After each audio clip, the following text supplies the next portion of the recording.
నేనైతే మీషో నుంచి ఇంట్లోకి ఉపయోగపడే 2, 3 వస్తువులు అయితే తీసుకున్నాను అనమాట. ఒకటేమో వాల్ స్టిక్కరు, ఇంకొకటేమో ఫ్యాన్కి ఎప్పుడైనా సరే బూజు అలా పట్టినప్పుడు క్లీన్ చేసుకోవడానికి అని చెప్పేసి, ఇంకొకటేమో బాత్రూమ్ క్లీన్ చేసుకోవడానికి అనమాట. ఈ వాల్ స్టిక్కర్ ఎందుకు తీసుకున్నానంటే ప్రతిసారి పేపర్లు వేసి ఇసుకొస్తుంది అనమాట, మార్చడం అయిపోతుంది. నాకేమో గలీజ్గా ఉంటే నచ్చదనమాట, పేపర్ చూసి నాకేదో వాంతి వచ్చినట్టు ఉండిద్ది.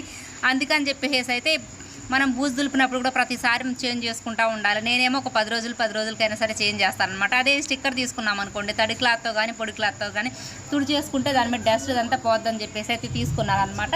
ఇక తర్వాత అయితే మాత్రం ఫ్యాన్ కూడా బాగా ఫుల్ బూజు అనమాట, అది అందట్లేదనమాట చేతికి. అందుకని చెప్పి ఇది ఒకటి తీసుకున్నాను, యూజ్ అవుతుందని చెప్పేసి. ఇక బాత్రూమ్ కడిగేది కూడా చుట్టూ టైల్స్ నిండా మాత్రం సోపు అట్లా మరకలు పడుతున్నాయి అనమాట, చూడడానికి రోతగా ఉంటుంది. ఇంకా మామూలు బ్రష్తో అయితే మాత్రం కుదరట్లేదని చెప్పేసి ఇదైతే రాడ్ వచ్చిందనమాట, స్టీల్ రాడ్. దీంతో యూజ్ చేసుకోవచ్చు, బాగుందని చెప్పేసి అయితే తీసుకున్నాను అనమాట. ఇక నాకు వాల్ పేపర్స్ అయితే మాత్రం 175 రూపీస్ పడ్డాయి అనమాట.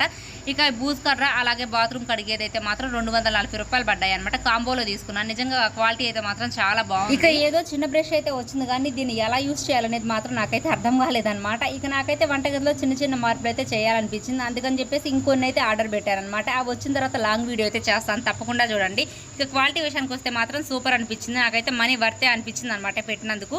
వీడియో లైక్ చేసి సబ్స్క్రైబ్ చేసుకోండి. వాల్ స్టిక్కర్స్ అంటే మాత్రం గోడలకే వేస్తారు, కాకపోతే నేను షెల్ఫ్కి కూడా యూజ్ చేస్తున్నాను. చూడడానికి కూడా లుకింగ్ అయితే బాగుండిద్ది అని చెప్పేసి.